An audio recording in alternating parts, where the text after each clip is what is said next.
Hello again. Today we're dividing rational expressions by polynomials. So you'll see here I have x squared minus 16 over x plus 5 divided by x squared plus 6x plus 8. Well, remember that this polynomial here is over 1, right? I'll slide that over to make some room. So now here I have a fraction divided by a fraction.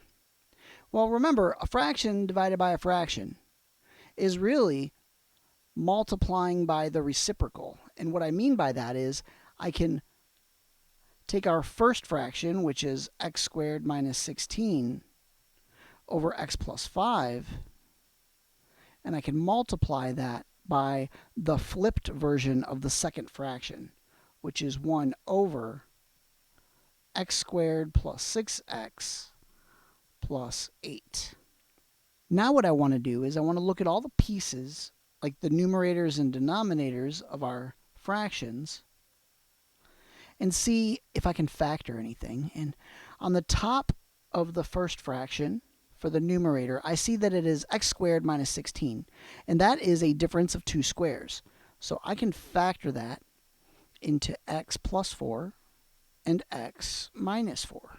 On the bottom, I have x plus 5, and I cannot factor that at all. So I will leave that as x plus 5 times, well, on the top of the right fraction, I have a 1, and I can't factor that at all. But on the bottom, for the denominator, I have x squared plus 6x plus 8, and that is a trinomial that I can factor into two binomials. So I'll put my x in each parenthesis. Now, what are two numbers that will multiply together to be 8, but add together to be 6? Well, 2 and 4, when I multiply them, I get 8, and when I add them, I get 6. So that works.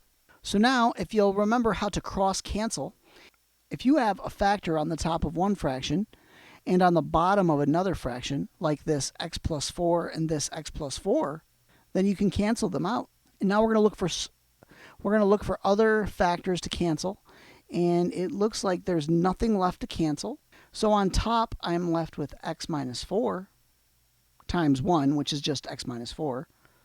And on the bottom, I'm left with x plus 5 times x plus 2. Now, that is a perfectly reasonable answer, but what I'm going to do is I'm going to do FOIL on the bottom. And when I do FOIL on the bottom, I'm left with x squared plus 7x plus 10. And that's the final answer. And that's how you divide rational expressions by polynomials.